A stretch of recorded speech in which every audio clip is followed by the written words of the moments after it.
সবাই খুব মনোযোগ সহকারে যদি আলোচনাটা শোনেন, আশা করি অনেক কাজ হবে এবং অনেক ঝগড়া নিরসন হয়ে যাবে। সেটা হলো, আমরা যারা নামাজ পড়ি, কেন এমনি নামাজ পড়ি? আমরা যারা নামাজ পড়ি, আমাদের নামাজ, এই নামাজ আপনি গত 20 বছর এইভাবে পড়ছেন, হঠাৎ নতুন একজন এসে আপনাকে বললো না এইভাবে না, এইভাবে পড়ো। এখন আপনি যদি গত 20 বছর সঠিক পড়ে থাকেন, তাহলে নতুন দাওয়াত কেন নিবেন? নতুন যে দাওয়াতটা মনে করেন এটাও সঠিক, নতুন দাওয়াতটা যে ভুল তা বলছি না, নতুনটাও সঠিক। কিন্তু আপনি পুরাতন যে আমলটা করতেন, এটা যদি সুন্নাহ সম্মত হয়ে থাকে, তাহলে এটা কেন ছাড়বেন? কথা বুঝে আসছে? আশা করি ওলামা, তোলাবা, সোলাহা, আওয়াম, সর্বসাধারণ সকলের জন্য এবং আমার নিজের জন্য খুব কাজ হবে। কথাগুলা মন দিয়ে শুনবো আমরা।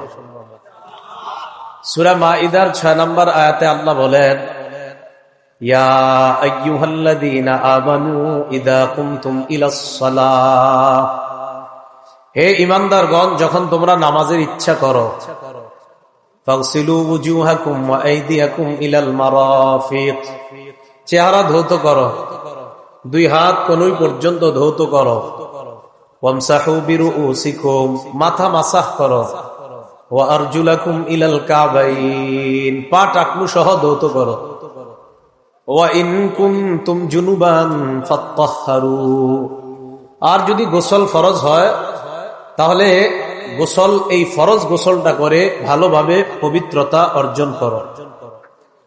তাহলে নামাজ পড়ার ইচ্ছা যখন করব আমরা, নামাজের আগে পবিত্রতা অর্জন করা, এটা হলো জরুরি বিষয়।